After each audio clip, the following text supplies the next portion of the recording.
We're coming to you from the DraftKings.com podcasting studios. DraftKings.com, America's one-day fantasy sports site, where it's like a new season every time you play. DraftKings.com. Now, the right time with Bomani Jones on ESPN Radio. And ESPNRadio.com.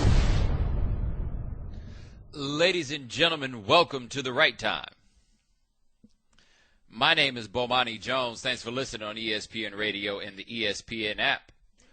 We are presented by Progressive Insurance, and if you want to send me a tweet, you do that on the 1-800-FLOWERS Twitter feed. That is at Bomani_Jones.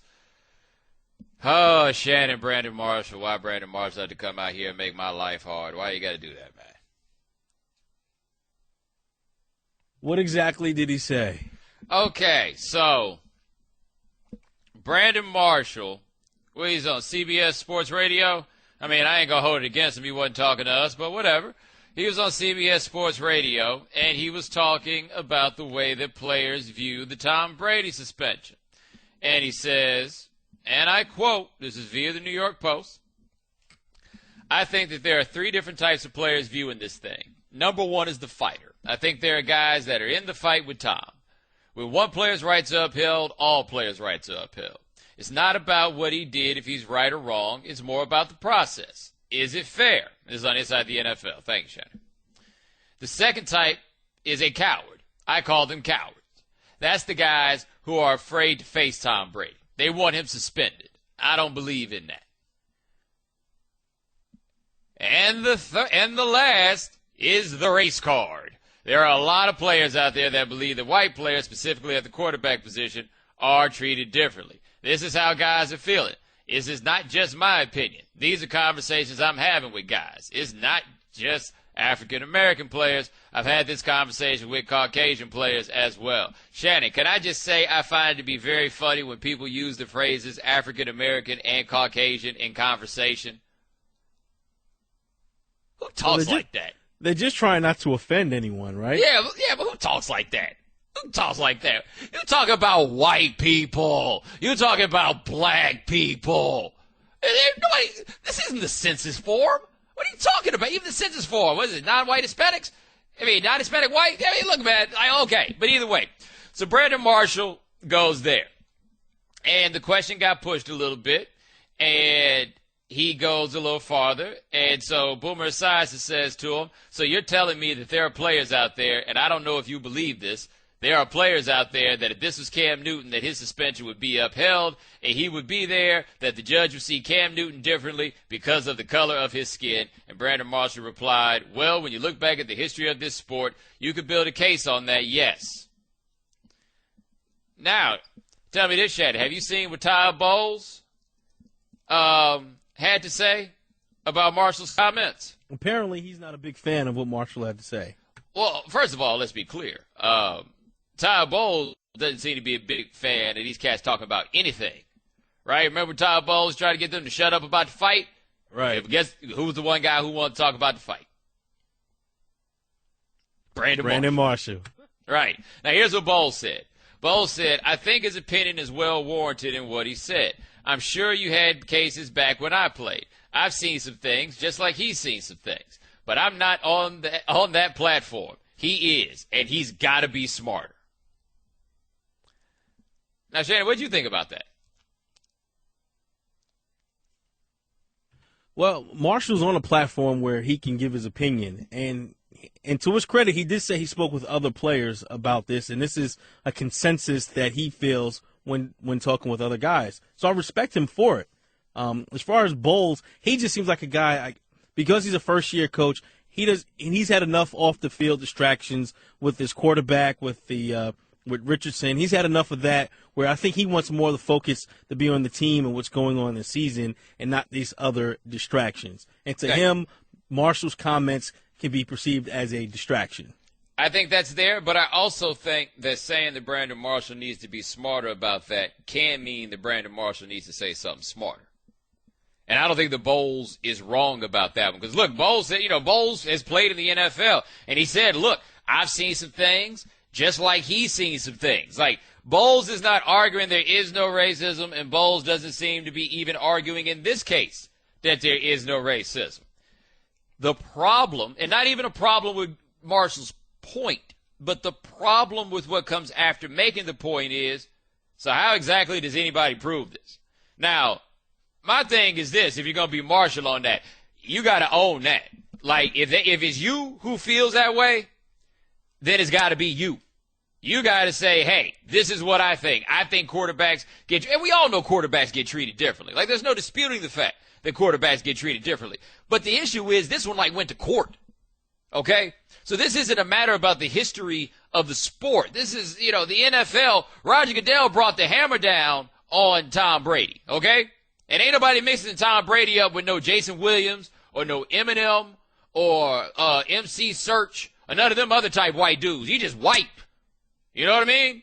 That dude is just white. Like, if you went to Tom Brady's house and his black friend was sitting on the couch and he wasn't a dude that was on the Patriots, tell me you wouldn't be surprised, all right?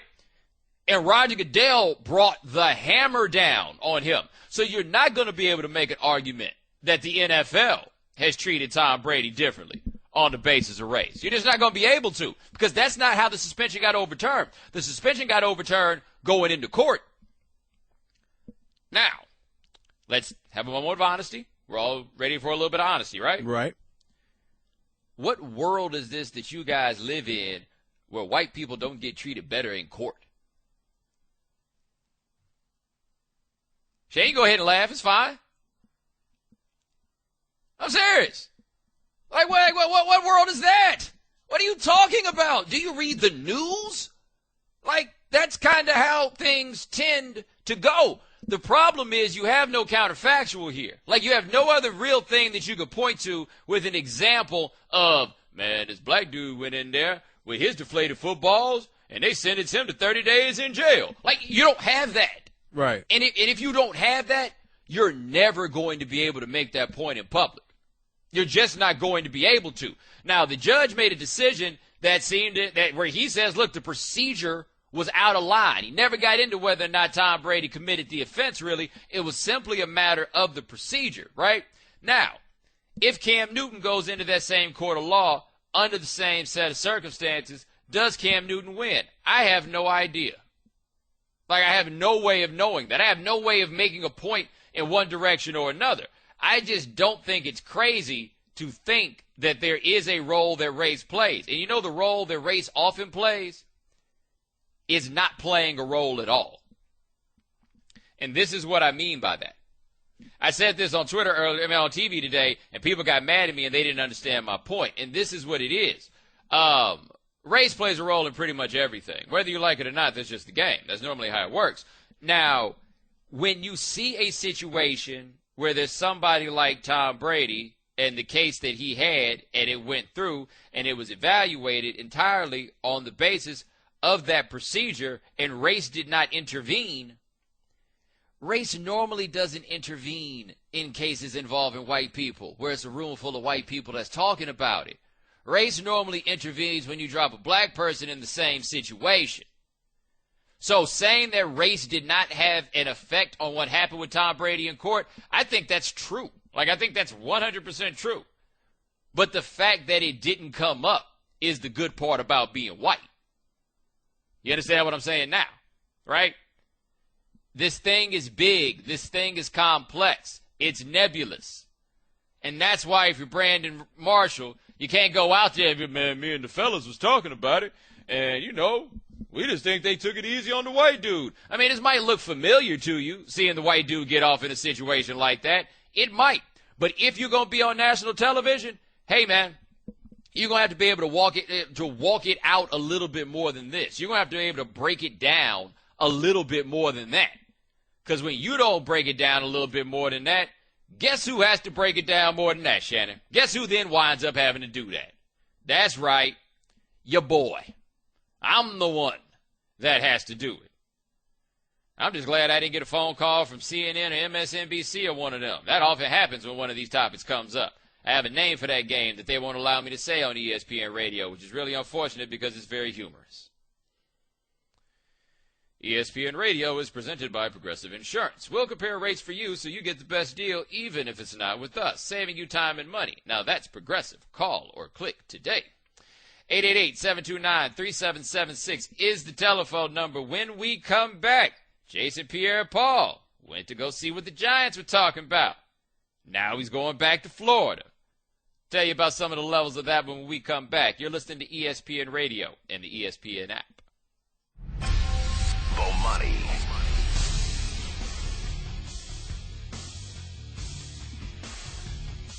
Ladies and gentlemen, welcome back to The Right Time. My name is Bomani Jones. Thanks for listening on ESPN Radio and the ESPN app.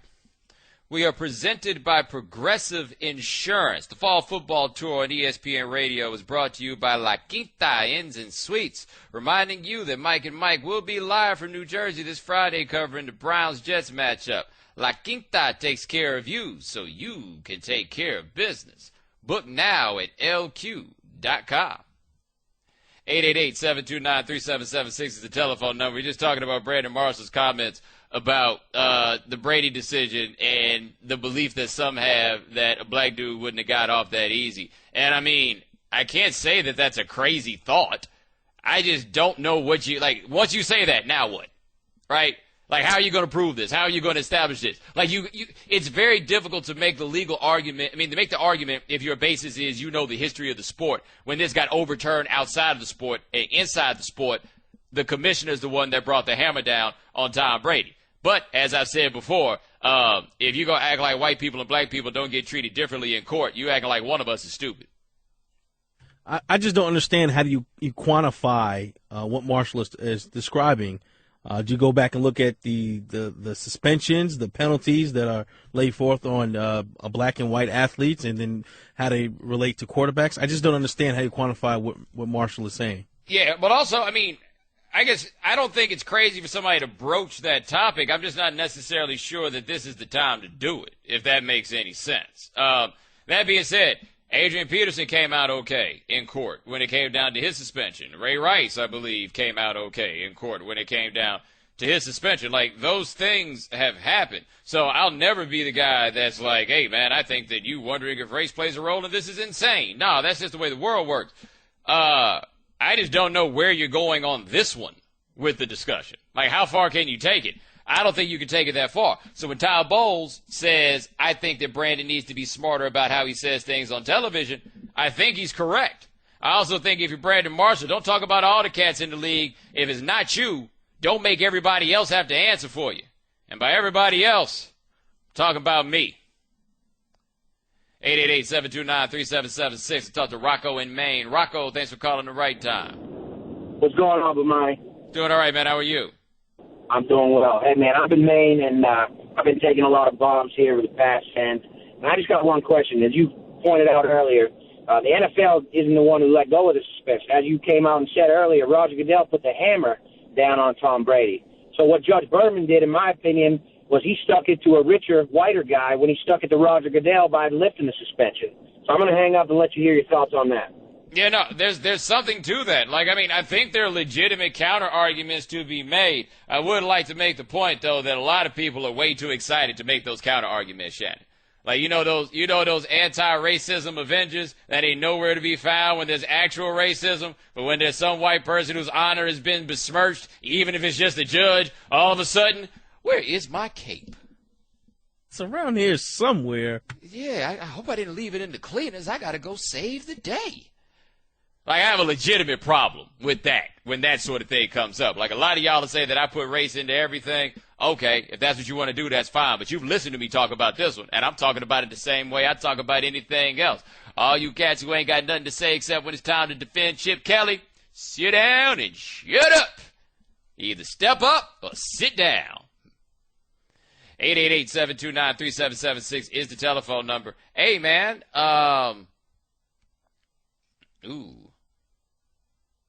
this caller is going to, I don't know what that caller is going to talk about. This could get unwieldy. Shannon, do you see the description of the upcoming call? I do. You want to see? You want to hear? Should we do that? It sounds like an HBO show, but go right ahead. Let's give it a run. 888-729-3776. Talk to James in Indiana. James, thanks for calling the right time. Hey, by the way, I just think that we as adults can all talk about stuff. I love everybody, right? So the problem with today's NFL and sports overall, though, is that for such a small group of millionaires, it's mostly private African American. It's a bad name because there's a lot of I mean, Tony Dungy says 70% of people in his locker room had weapons, and you got people beating their women, and you got I think it comes time we all need to sit down and have an honest talk with each other, not get upset. And like, remember the Warren Moon and the Chris Carter debacle where they said, hey, this is what you need to do? Have a real honest discussion and say, guys, we need to change the culture. We need to change how I don't know how to fix that problem, but I think we do need to talk about it without being upset and without having everybody losing their tempers, because we're all equal, man. But the way that we put everything in the closet makes it where it's unequal for everybody. What are you talking about, man? Anybody? You say race because you have a bunch of millionaires, and 80% of the NFL is comprised of African Americans, right?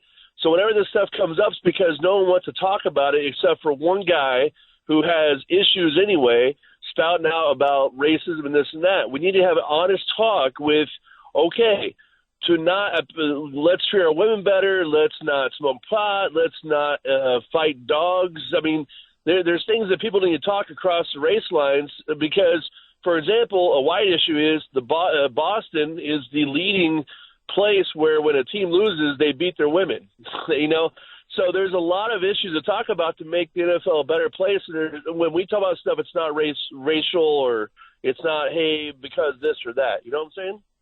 Yeah, James, I appreciate the call. Shannon, he put smoking weed in between beating your woman and fighting dogs.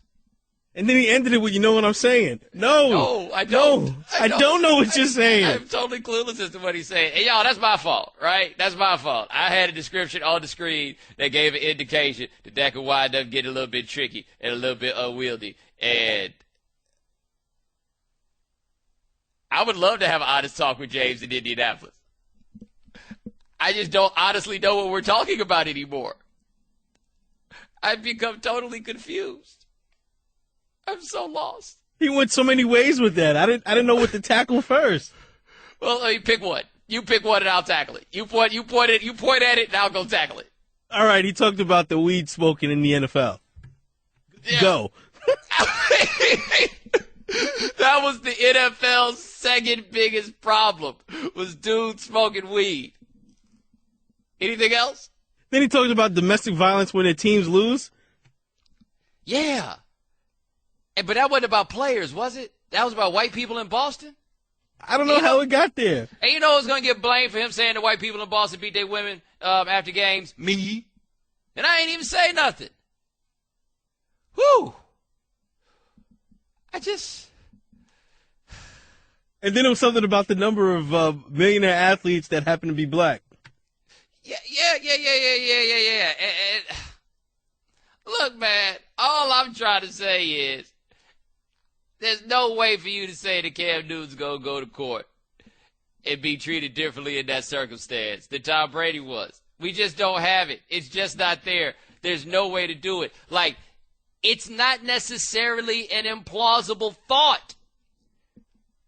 But if you're going to talk about it on TV, you got to have a little more than, man, me and the homies was just over here talking. Bro. I mean, that's not going to work because that's how it's coming out. That's how it's going. Whew. 888-729-3776 is the telephone number. You can call us just like James did. And when we come back, Charlie Strong. It's a little tough down there for you. I'll explain it a bit on ESPN Radio and the ESPN app.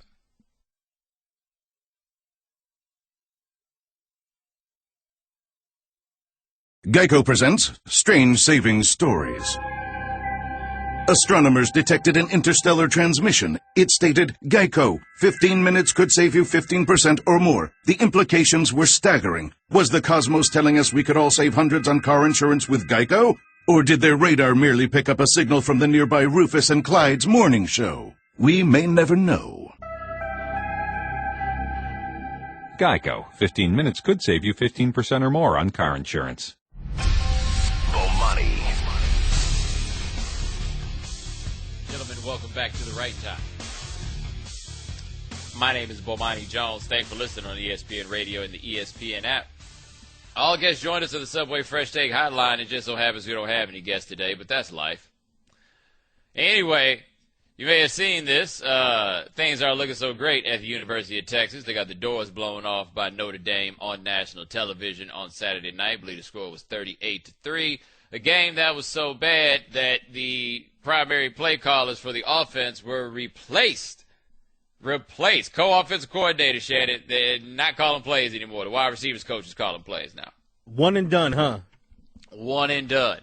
Now, Strong made a mistake with this job, which was he came in and decided that he wanted to run a pro-style offense. And I don't blame him at all for that. Like, there's certain calibers of program they should always, you would think, be able to just run a pro-style game, and we're just going to beat people up, right? That's basically what Nick Saban does in Alabama. We're just going to beat people up. USC will run a pro offense from here until the end of time. Miami is a program that's going to run something pro from here on out. They're going to beat people up, by and large. Now, of course, there are counterexamples of this. Ohio State, for example, has gone to the spread and had fantastic results. Florida did the same thing. Urban Meyer, of course, in both cases.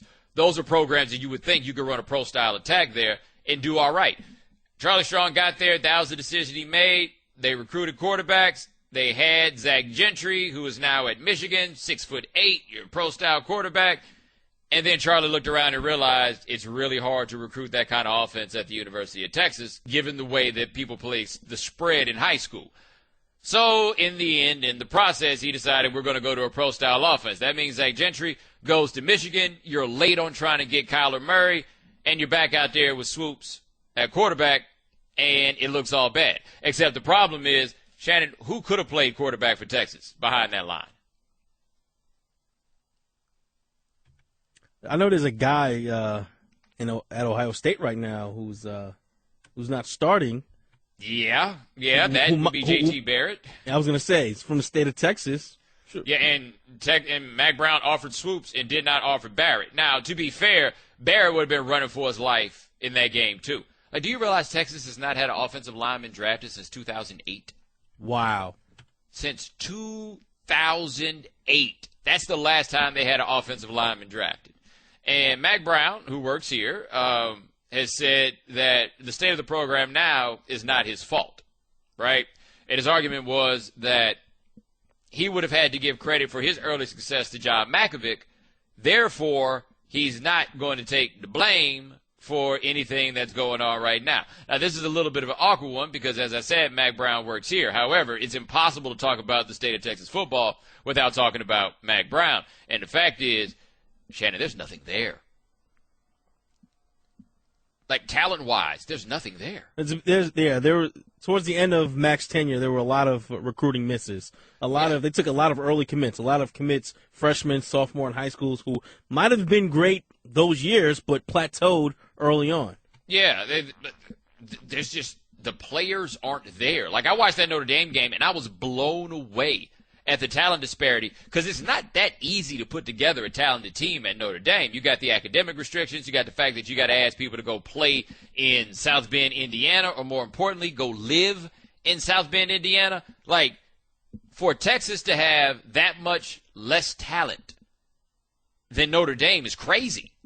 How much do you take into consider also the rise of programs like Texas A&M, Baylor, and TCU? But how'd they rise? That's the question. How did they rise? When programs like that rise, it's because there's a vacuum. Something's going wrong somewhere else. There's actually an interesting chain effect that's going on, is that Texas falling off in a way has made Oklahoma kind of lose sight of the fact that they're kind of falling off, right? And they're not doing so well at this point either. Texas A&M joins the SEC.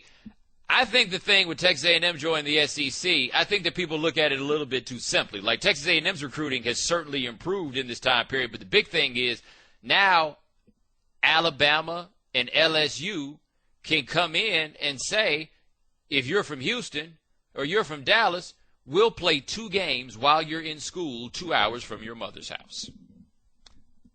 You go look at those recruiting lists, and that's the thing that you wind up seeing. Is, yeah, Texas A&M pops up a lot, but it's Alabama popping up. It's LSU that's popping up. It's these SEC schools that are popping up because now they can promise something different than they had been able to promise before. But let me tell you this. This is where it's going to get interesting to me. All the logic and theory that I can give on this, the clock's on for Charlie Strong. Look, you don't get where that man has gotten in his life without having a little bit of game. And game has apparently told him, you need to start making big changes right away. Now, the mistake of keeping Sean Watson as offensive coordinator to run a spread that he's not qualified to run, that's Charlie's. Like, there's no other direction that you could put there. They got to figure out what they're going to do on offense. But the talent disparity, I don't know what you're supposed to do when none of the guys that you inherit are good. Like a small handful of them. But you know how many players Texas had drafted in 2014, Shannon? 2014? What's up? Zero. That's how many players Texas had drafted in the 2015 draft. Like, that's crazy to consider. That is an insane thought to have, that could happen with a program of that size. But the deal is, people look up, and you keep getting embarrassed on national television, and you're going to be looking for a job. It's pretty much that simple. So how does Charlie fix it? How does Charlie Strong fix it? You got to get a lot of players in. You got to get them in fast. So, like, my play, if I'm Charlie Strong this year, here's my play. All you young kids, you're going to get more playing time than you can stand. Like, if we're going to lose, at least we're going to lose in a way that's going to make us better for next year. Because it looks like they're going to do a lot of losing, all right? If you're going to lose, we're going to have to lose for the future. That's the only way that this can go. Because I don't know what exactly turns the tide of recruiting, because the recruiting's getting a little better, but it ain't great. It isn't. And so we wind up in this odd place with the history of Texas football where for the first 12 years that Mack Brown had that job, I was the person standing up as loudly as anybody else to make the point that Mack Brown's tenure was underappreciated. And then the last 6, I wound up sounding like everybody else who couldn't figure out why in the world this program wasn't better. Shannon, in 2013, I watched a one-legged quarterback run for 1.5 miles against Texas. When they played against BYU, Taysom Hill was coming off an ACL injury, and he ran for 200 or 300 yards. Like, every time I see Taysom Hill play, I'm like, hey, look at Jamel Holloway going around the end. Hey, Tommy Frazier with another run. Because that's what he looked like. He looked like if Tommy Frazier was one of the X-Men out there playing against Texas. And that's what it looked like against Notre Dame. Like, the talent disparity is gaping. The thing that happens, though, in all sports is we can acknowledge a talent gap going in, but once the losses start happening, we forget that that's like a standing issue and we start pointing toward everything else. That's the game Charlie Strong's going to have to play to get through this year. Like, I don't think there's any way they fire him after this year. I don't even think if they go 2-10 that he winds up getting fired. Okay, 2-10 he gets fired. But I think it would take like a real significant amount of losing for Strong to wind up getting fired this year. But I'm very curious to know what exactly the clock is. And the reason I'd be worried if I was Charlie Strong above all else is he was hired by a new athletic director who didn't ask for the money's permission before hiring him. Okay? Who actually has the capital to save his job? Because I feel very confident saying this. Charlie Strong is not the hill that Steve Patterson, the athletic director, is willing to die on. Is not, will not be. That's not going to happen. So it's going to have to turn around pretty quick for him in all likelihood if we're being realistic about the state of affairs. I'm just not exactly sure how you turn it around if you don't have players. If you don't have the bodies, I don't know how you do it. Enjoy a Subway Simple 6 meal for just $6 every day. Subway, eat fresh. 888-729-3776 is the telephone number. When we come back, I'll tell you what quarterback apparently threw the 15 most lucrative passes of the preseason. You're listening to ESPN Radio and the ESPN app. Bomani.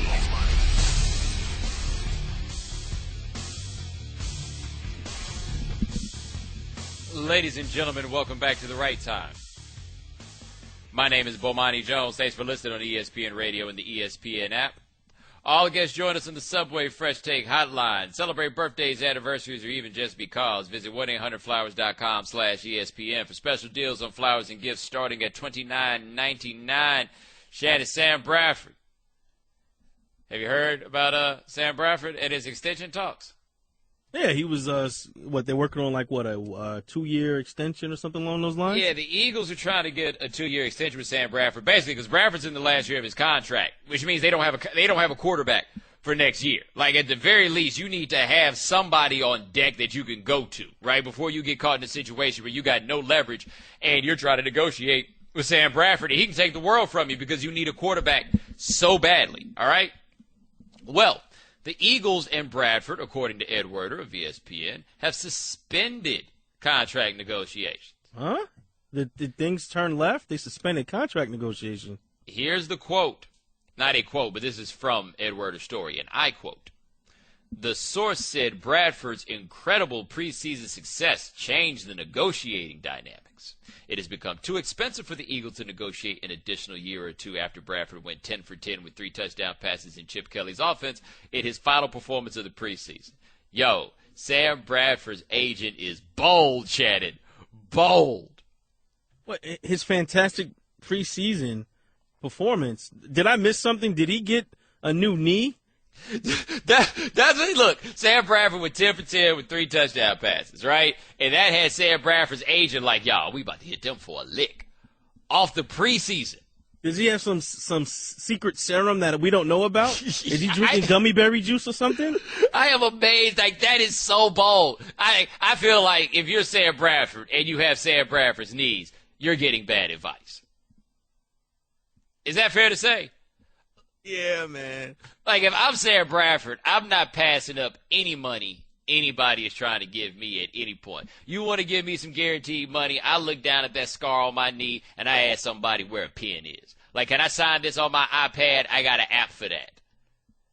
I'm going to go here. I'm going to go back in it based off the preseason, off the fake football.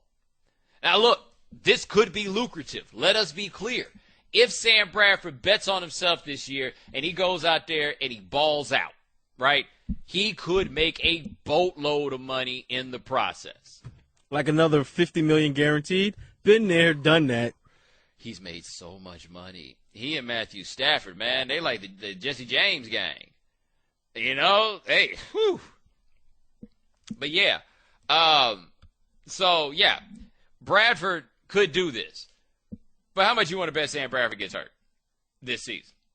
Not necessarily like a career-threatening injury, but how much you want to bet Sam Bradford gets hurt? We're not wishing that, of course, we're not wishing that on him. But if you look at his history. Look, I may or may not have already said that Sam Bradford will get hurt.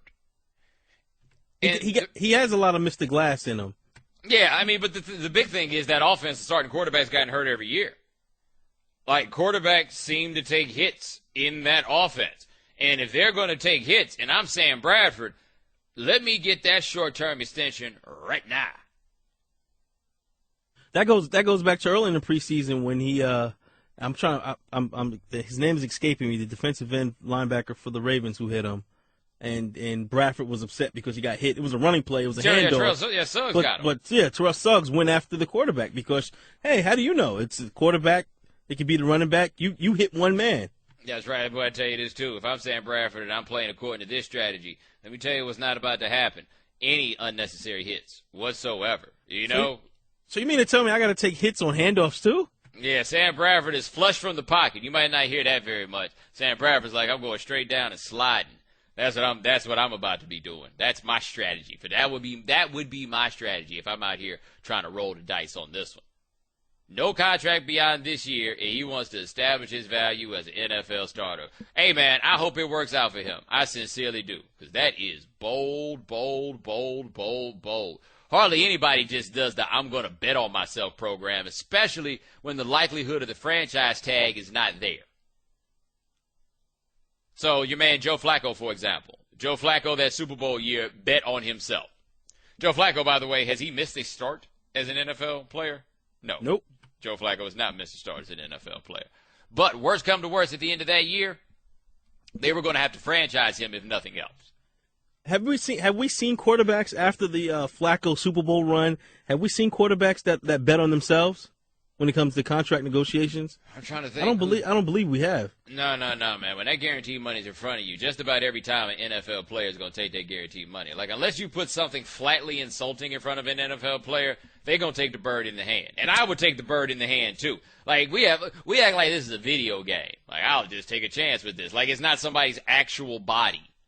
I gotta say, I am amazed and floored. And his agent, can you imagine what Chip Kelly was thinking when he got the phone call from that dude's agent, and that dude's agent is saying to him, well, based on Sam's immaculate preseason performance, price of the brick going up, yo, 30 mo. So you think Chip Kelly laughed in his face or waited until he hung up the phone before he started laughing? Because it had to be one or the other. 888-729-3776 is the telephone number. Shannon, by the way, you're a Giants fan. You pay a little more attention to the NFC East than I do. Yep. Are the Eagles going to be any good? That's what everyone is saying. I don't really see too much on the defensive side, but they're going to put up a lot of points. Guess that's a good thing, right? Are they? I think they will. In all honesty, I think they will. They have weapons. They have this offense. I think they'll put up points. The question mark remains on the defensive side for me. And then also with the offense and the pace in which they score or play, the defense is going to be out there a lot. And I don't know if the Eagles defense can withstand that. But I think the first 2 years of Chip Kelly in the NFL and with this offense, I think what they have demonstrated is that they can be very, very good against bad teams. Like, they run it up on bad teams. That is what they do. Well, they'll have the potential playing two bad teams twice a year in that division. So they do get to do that. They also, if I'm not mistaken, were the last NFL team to lose to a squad quarterback by Robert Griffin. Did that happen? Wow. Yeah, I remember him. Yeah, me too, man. Remember that? He was the man back in the day. But the Eagles will score points, I think, in large part because they'll get the ball a lot. Like, there's going to be a lot of possessions. They're going to score points. But this, Shannon, I thought was interesting. I like looking at yards per attempt as a metric for determining offensive strength, like yards per rushing attempt, yards per passing attempt. I think you get more out of that than just your raw totals. The Eagles last year were 11th in yards per passing attempt and 15th in yards per rushing attempt. Like, that's pretty pedestrian. Now, look, Kelly's first year, they were third in yards per passing attempt and first in yards per rushing attempt. Like, last year wasn't as good as the year before. It's fair to ask what exactly you're going to get out of the Eagles in 2015. Like, I don't see an easy answer to that question. They got guys to play running back and all of that, great, but until proven otherwise, they don't have a quarterback. Like, Sam Bradford has not demonstrated himself to be a quarterback. Sam Bradford has never averaged 7 yards per passing attempt in the NFL. Like, he has not demonstrated that he is a real starting NFL quarterback yet. What are you doing? Like, what are we talking about if you don't have a quarterback? And if you know they have a quarterback, I need to know how the hell you reach that conclusion. Because maybe they do. Like, maybe we'll come back in 2 weeks and I'll be like, look, they have a real live NFL quarterback.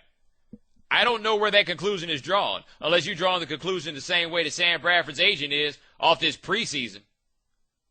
One thing I love about preseason, boy, we make them results mean whatever we want them to mean. Preseason results matter unless they don't. Yeah, congratulations, we went 4-0. Right. Yeah, we might have went 0-4, but those games don't count. They don't matter. Oh, man. I made 15 receptions in training camp. Okay, cool. So why you on the practice squad? Like, that's just how it goes. The preseason works that way. That agent, man, he is audacious. I kind of might want to call him and just to see what his sales pitch would be. He seemed like the kind of dude that'll tell you anything. All right, 888-729-3776 is the telephone number. We've got one more hour of the right time for you. Going to come back and talk a little baseball. You know, the Matt Harvey question has kind of changed. Like, maybe they should shut him down? ESPN Radio, ESPN app. And now, for Geico's edition of Stuff Found in Your Car, we go inside your side door pocket. Hello, yes, the crumpled receipt with gum in it. From your anniversary dinner, you sprang for expensive wine, your server was Beth. That dinner was a couple $100. Money you could get back if you switched to Geico and saved hundreds of dollars on your car insurance. I bet you'd save that receipt. Frame it even. But really, where did I go wrong? Was it the corkage fee? Geico. 15 minutes could save you 15% or more on car insurance. Visit geico.com today. Bomani. Ladies and gentlemen, welcome to the right time. My name is Bomani Jones. Thanks for listening on ESPN Radio and the ESPN app. We are presented by Progressive Insurance. You can send me a tweet at the 1-800-Flowers.com Twitter feed. That is at Bomani_Jones. Shannon, the Mets are getting all Metsy again. It's been a kind of strange year. I don't exactly know what that means. In years past, I would have known what that meant. The Mets are getting Metsy again. Matt Harvey got rocked yesterday, Shannon. He got rocked yesterday. Did you see him get rocked yesterday? Allowed an inside-the-park home run. That's got to be demoralizing if you're a pitcher, doesn't it?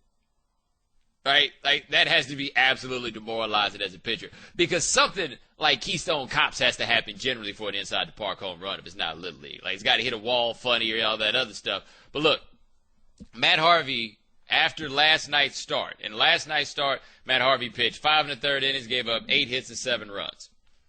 Shannon, you realize that he's given up more runs in his last 2 starts than he had in his previous, 8 or 9? And you know it's different, though, in his last 2 starts than the previous 8 or 9? The innings count talk has intensified. Yes. Not saying he's distracted by that, but that's been the talk. That's been everything that surrounding Harvey. He even had the piece in the Players Chronicle? Players Tribune. It's on his mind. Yeah, but my question isn't so much about whether or not it's on his mind, it's about whether or not it's on his arm. Right? Because, Dr. James Andrews recommended that Matt Harvey only pitch 180 innings this year. I mean, Harvey's at 178 and change. Like, he's basically there. Scott Boras wants him parked at 180 innings. The Mets, of course, want him to pitch until his arm falls off. And Matt Harvey has done the tough guy talk about saying that he wants to pitch until his arm falls off, basically. He told the media, I'm going to go out there, I'm going to go pitch. The question the Mets have to ask is, are they better off with him pitching? Theoretically, yes. Yeah, theoretically, yes. He's a really good pitcher. You'd want the guy that's a really good pitcher out there. Like, I get that argument there. But let's say Matt Harvey goes out in his next start and he pitches poorly again. Does that make you change your outlook about whether or not he needs to go over this innings limit? Because I don't feel like Dr. James Andrew pulled that number out of thin air. Now, I am critical of the notion that the relevant unit to evaluate this is innings, because somebody can walk into a game, throw 1 pitch, get a triple play, and that inning counts as much as one that's 25 pitches. Like, I've always thought that pitches were the way to go in having this discussion. But is it a coincidence that as Matt Harvey is approaching the number, he's also not pitching as well? I could have sworn we've seen this before, haven't we? I believe his name is Steven Strasburg. Is that the gentleman you're referring to, Shannon? And who's Steven Strasburg's agent? Scott Boras. And who's Matt Harvey's agent? Scott Boras. Now, refresh everyone's memory of what exactly happened in 2012 when Strasburg was coming back from his Tommy John surgery. The Nationals had an innings limit on him, and the question was whether or not you keep pitching Strasburg because, look, the chance to win a World Series is fleeting. Remember, we were given the National League East to the Nationals this year, and look at how they look now, right? These things are fleeting. You know what else is interesting about Strasburg's 2012, Shannon? It's the only time he's been an All-Star. It's the only time. He has not been the same dude since. Like, you go back and look at that year, he hasn't been the same dude since. Like, do you almost have to ask the question as to whether or not, like those years after, they threw 159 in 2012, he threw 183 in 2013, he threw 215 innings last year, and this year, he's got an ERA plus that's under 100. Like, that's below average. He is officially just a guy, at least according to the way that he pitched this year. So if you're the Mets, do you pitch Matt Harvey? You might not want to. That being said, the Nationals did hold Strasburg out on the innings limit, and what has it gotten them thus far? They haven't gotten an all-star season out of Strasburg since. So, if you have the chance to win a World Series, and Matt Harvey is a contributor toward winning that World Series, you pitch him, right? You have to. You pitch him. We alluded to the Nationals 2012. They didn't make it to this. They didn't make it to the World Series, and they haven't been that close since. No, and well, think about this also with Harvey and the Mets as this goes. Power pitchers are an unwieldy beast. Like, the idea that you're going to bet on the long-term prospects of any pitcher, no matter how good he is or how good he's been, That's always a tricky one. Like, take Justin Verlander, for example. Of course, we're talking about more wear and tear on his arm. But when the Tigers bet on Justin Verlander, they're like, yo, he's never been hurt. He's been this, he's been that. What's he look like now? Look at Max Scherzer this year. What's happened since he had the two most dominant back-to-back starts in the history of baseball? What's happened to him in his last 10, 15 starts? It hasn't been there. Like, betting on a pitcher, generally speaking, is just really, really, really difficult to do. Do you know how much money the Mets have paid Matt Harvey through thus far in his career? $4.7 million. That's it. They don't have much of an obligation to him. If he can help you, you probably need for him to pitch. Like, look, if you're the team, you're only concerned about Matt Harvey's long-term prospects or his long-term prospects with the Mets. Like, this is entirely evaluated through the prism of how it helps the Mets. And in a lot of ways, the Mets are obligated to look at it as such. Like, that's what they have to do. But what if pitching Matt Harvey is counterproductive? That's where this gets to be fun. How do you make that decision? Because I think that people generally have this idea that basically you're a really good pitcher. You could will yourself out here to these victories. Shannon, those pitches they were hitting off Matt Harvey last night, they were hitting him hard. Like, it wasn't simple, like, inside the park, home run. Okay, that's a fluke. Right. But 44.4% of the balls in play off Matt Harvey last night were hard contact. Right. I mean, how does this keep going? Even if you go over the innings limit, how far over that limit are you willing to go before you do the math and realize that maybe, just maybe, he can't keep it going? Well, if you're the Mets, isn't the innings limit a built-in excuse for why you have to pull or shut Harvey down if he is, in fact, struggling? It is a built-in excuse. You're absolutely correct. However, that also means you're backing down to Scott Boras. And is that what you want to do? Now, the Nationals were on board with the plan with Strasburg. The Nationals were with it. They were like, yo, this sounds like a fantastic idea. But down the stretch that year, his stretch, rather, with Strasburg, I mean, it wasn't going so well for him toward the end either. That's the thing. Toward the end, he started having more of those starts where it's like 6 innings, 6 strikeouts, 6 runs. Like, it did not keep up for him in 2012 the way it had gone early. So, once everybody's got their feet dug in and the Mets are deciding, well, he's going to pitch. Well, now you got to pitch him. Are you going to pitch him? Because it's one thing to look at Matt Harvey and say, we're not going to pitch you because of the innings limit. It's another thing to go look him in the face and say, we're not going to pitch you because we don't think you're good enough right now. Good luck with that, Mets. What'd I tell you? It's getting all Metsy. See what happens when you start winning and start having expectations? Well, at least the Mets now are in that position where they could confidently make payroll. You know, they got out of the shadow of that Ponzi scheme. That'll never stop being old. They can stop writing post-dated checks. Post-dated checks. I told you I used to have a job where I once got paid with a stack of six months worth of post-dated checks. I ever tell you about that?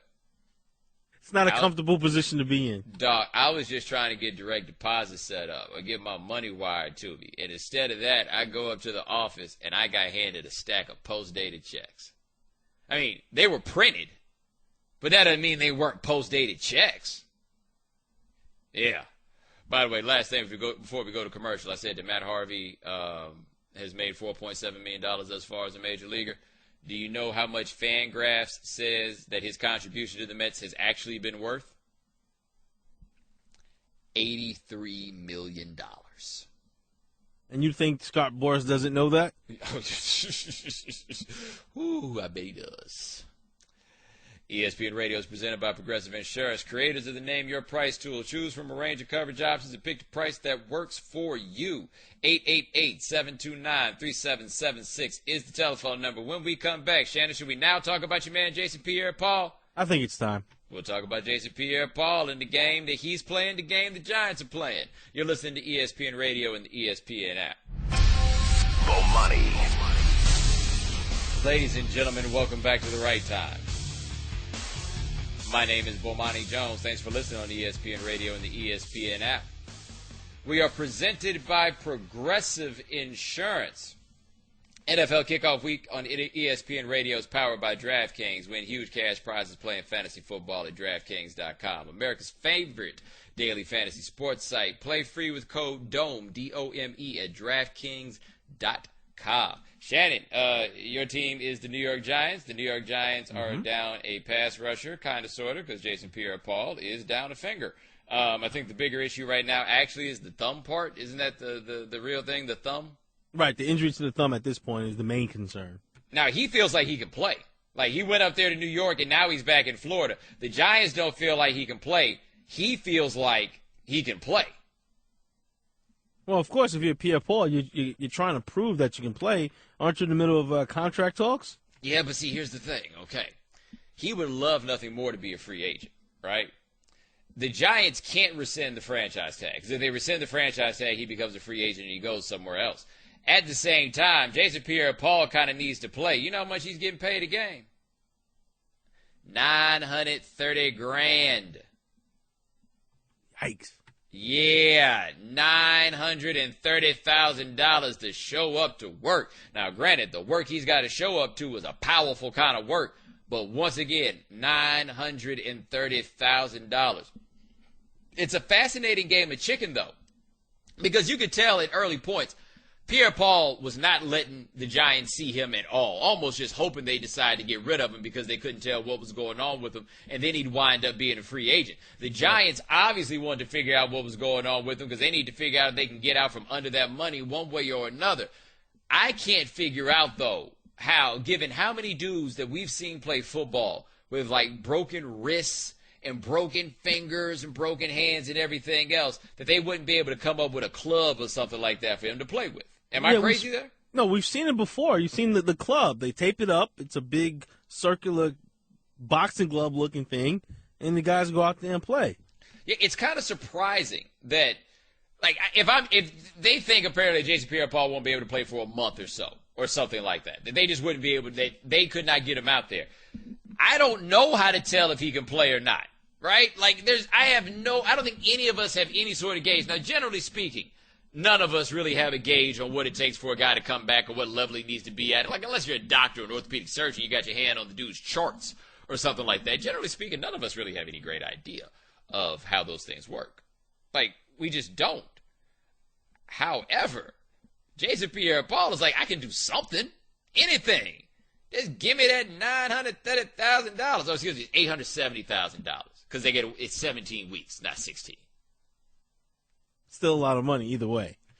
Dude, every game he sits out without signing that franchise tender, he misses that much money. And the Giants get that cap room back for the following season, right? And so, of course, the Giants are in a terrible place because they don't want to pay him that kind of money anymore. But the conundrum that the Giants are in is that one position of need is pass rusher. Right. And, Shannon, tell them how bad they need pass rushers. Well, according to the website DYST Now, according to their website, that the Packers, Giants, and the Bears are interested in free agent Aldon Smith. Now, Shane, you know the Giants consider themselves to be quite the model of professionalism as Absolutely. a franchise. Like, they are the Yankees compared to the Jets being the Mets, right? Like, I think that analogy is sort of fair. And I mean that in the sense that professionalism, so to speak, has always been a part of the brand that the Giants have sold. Dog, they talking about bringing in Aldon Smith? Just imagine that. Aldon Smith and Tom Coughlin in the same locker room. Tell you this, though. You see the Packers talking about bringing him in, too, right? That's another one of those teams whose fans are probably like, we would never sign a guy like that. A Hall of Fame talent pass rusher? Come on down, dog. We here to help you with your problems. You want 99? Yeah, we got 99. 99's available. Yeah, we got it right here. We got 99 right here. Whose locker do you want, homeboy? We got that for you, too. Like, it's right there. But we bring up Aldon Smith, though. No one's really talked about him. And we've gone the entire preseason now, and no one's really talked about him. I would have thought that a team would at least take an interest, a flyer on him at this point. Yeah, but I think that's probably the best thing for him. Like, he needed to lay low.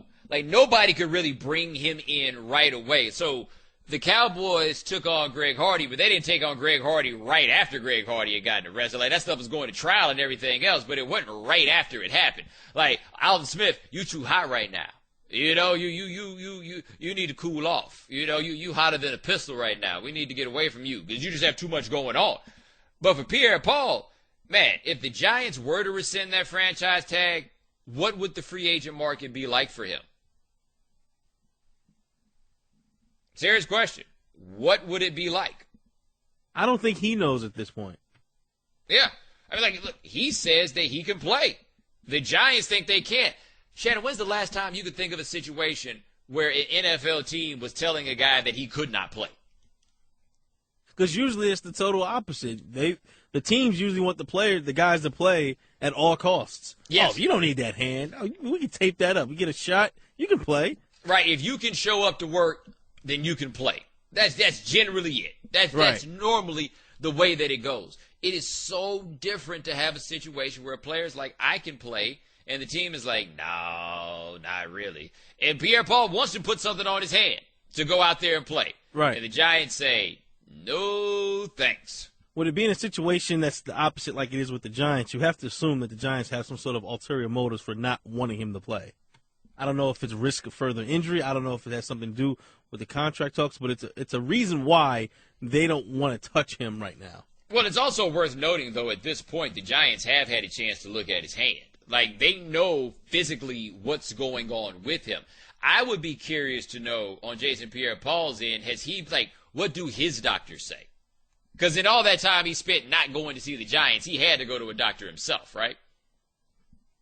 Yeah, because he was down in Florida. He didn't report to camp with the Giants. He didn't want the Giants to even see him. So, yeah, he's a better man than me, dude. I'd have been trying to sign that franchise tender so fast. With the left hand?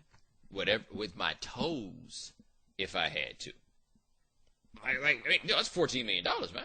Like 14 going on 15. That's a lot of money, Shannon. Like, that is a huge amount of money. And all of this because he was playing with some fireworks.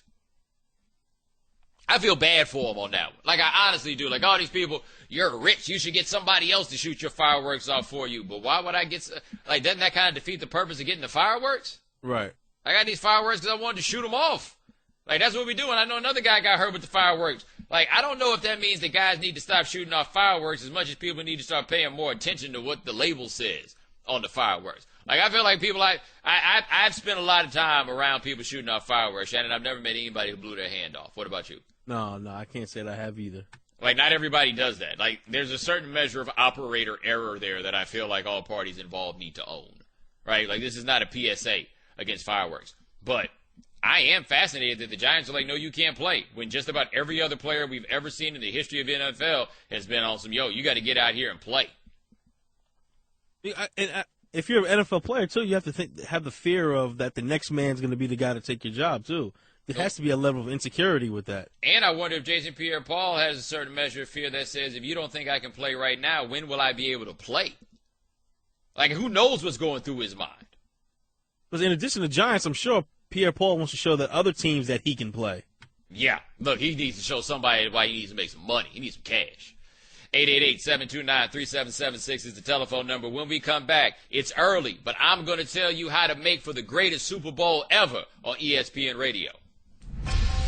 Bomani. Ladies and gentlemen, welcome back to The Right Time. My name is Bomani Jones. Thanks for listening on ESPN Radio and the ESPN app. All guests join us courtesy of the Subway Fresh Take Hotline, including the guests that we don't have on tonight. Unfortunately, sometimes that's just life. It happens. We don't have any guests that scheduled for any time today? No, not that I know of. Okay, just checking. Nope. Nobody's doing ESPN Radio with us tonight. It's just me and you. So, have you heard that apparently the NFL is talking to Bruno Mars about doing the Super Bowl again? Again? Again. You know, I saw that tweet earlier today, and I thought it was one of those dated, hey, this was tweeted 3 years ago, one of those time-dated tweets. So here's the thing about Super Bowl halftime, right? They're running out of people that they feel comfortable putting on. So, the Justin Timberlake, Janet Jackson thing moved them to a situation where they decided to go with all old people. You remember that? Where, Justin Timberlake and Janet Jackson were on there, and, something was ripped, and there was a nipple ring, Shannon.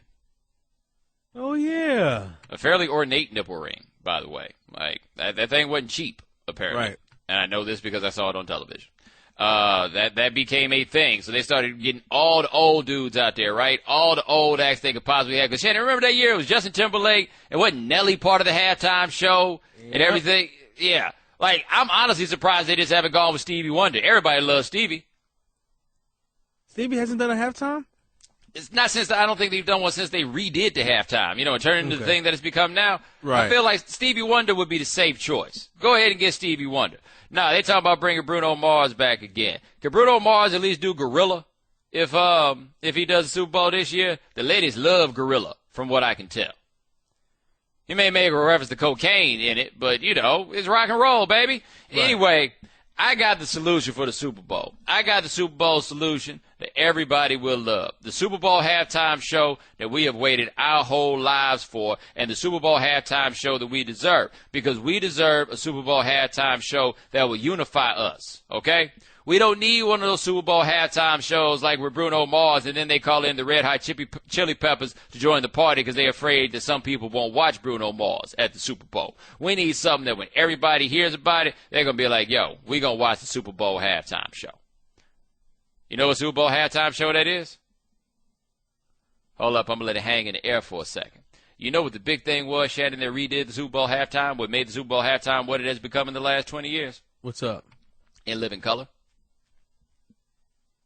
When In Living Color was on Fox, you remember they did a live Super Bowl halftime show that was killing the ratings. People were flying off their televisions to go to Fox. They did Men on Films. And it wasn't long after that Michael Jackson was the Super Bowl halftime performer. They're like, nah, this can't happen again. We got to get Michael Jackson out here in the Rose Bowl. Like, there's no way in the world that we could lose to Keenan Ivory Wayans ever again, right? Anyway, here's the Super Bowl halftime show that all of America wants. Dr. Dre and Snoop Doggy Dogg. The G-Funk halftime show. Who wouldn't watch? Dr. Dre, Snoop Doggy Dogg, and Hologram Tupac. Who wouldn't watch? That would have to be on a 2-minute delay. No. Back in the day, you used to have radio mixes. You know what I mean? Like, it's a tragedy that Nate Dogg, rest in peace, would not be able to attend the G-Funk halftime show, just like it's a tragedy that Warren G would not be able to attend because Dr. Dre probably wouldn't put him on the list. But who wouldn't do that? The G-Funk brings people together, right? Like I told people, I went to school in Waller, Texas, a town of 1,500 people. And, a lot of folks wearing those Wranglers, a lot of big old belt buckles, hats, that sort of situation. And you hear them in class. I don't like rap except for, I don't like rap except for Doggy Style and Regulators. Heard that quite a bit when I was in school. Boys would come in that parking lot, though, with those kicker 12s in the back of those pickup trucks, blasting that G-Funk.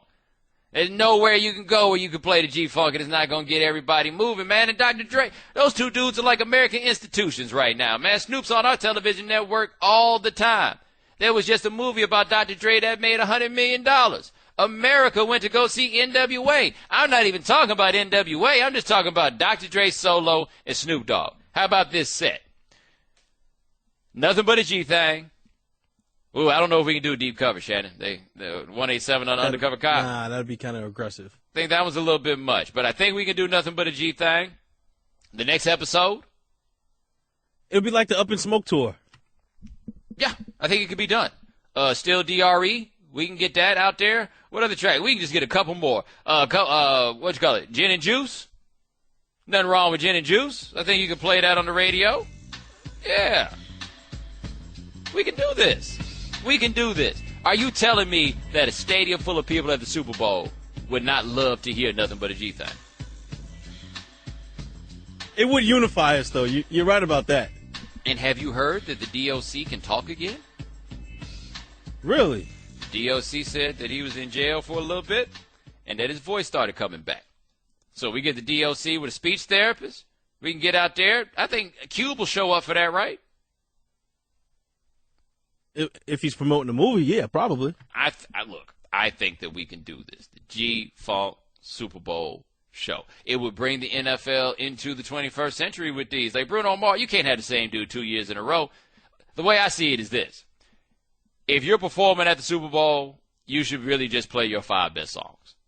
Has Bruno Mars made 5 songs in the last 2 years that are better than the songs that he played before? Better or more popular? Well, I guess that's a fair way. Oh, we got Uptown Funk now, don't we? Yep. So that means we might get Trinidad James at the Super Bowl? Your eyes lit up when you said that, too. Yeah, I know Trinidad James. I would love that. I might be able to get a ticket to Trinidad James performing at the Super Bowl. You tell me Trinidad James performing at the Super Bowl, I'm there. I don't care who's in it. The Super Bowl could be between the Indiana Hoosiers and the Washington State Cougars. And you tell me that Trinidad James is going to be performing at halftime, I'm right there. One last thing on the halftime. You know the Super Bowl is in San Francisco this year, too. Santa Clara, San Francisco. We got to get short, dog. We got to get too short. 40 Water? Can we get 40 Water to perform at the Super Bowl? I think that could be done. Anybody but Journey, right? Like, that dude from Journey stays at the Giants games, just running up and down, just singing Don't Stop Believing, which I could stand to never hear again, ever in my life. That's what we need to do. But we can't have the same dude doing the Super Bowl 2 years in a row, especially when I only know 2 of his songs. And I find myself to be a fairly knowledgeable music person. I don't know no Bruno Mars songs. Actually, I think the reason they're thinking about Bruno Mars now, have you seen Marcus Mariota lately? You seen his new haircut? I haven't checked it out yet. He could be Bruno Mars if you're not paying very close attention with the style of hair that he is choosing to wear at this point in time. 2 out of 3 years, excuse me. Yes, Katy Perry did it last year, Shannon. Well, actually, Missy Elliott did it last year because that's the Missy one Elliott that was more killed memorable. it. That's what I'm saying, dude. If Missy Elliott can come out there and kill it, you telling me we can't have the G-Funk? What, are they afraid of pulling a 6-4 onto the field? It's in California, right? You said the game's going to be in California. Put on for the West Coast, baby. Put on for the West. The Right Time with Bomani Jones. Weeknights from 9 to 11 Eastern or on demand at ESPNradio.com.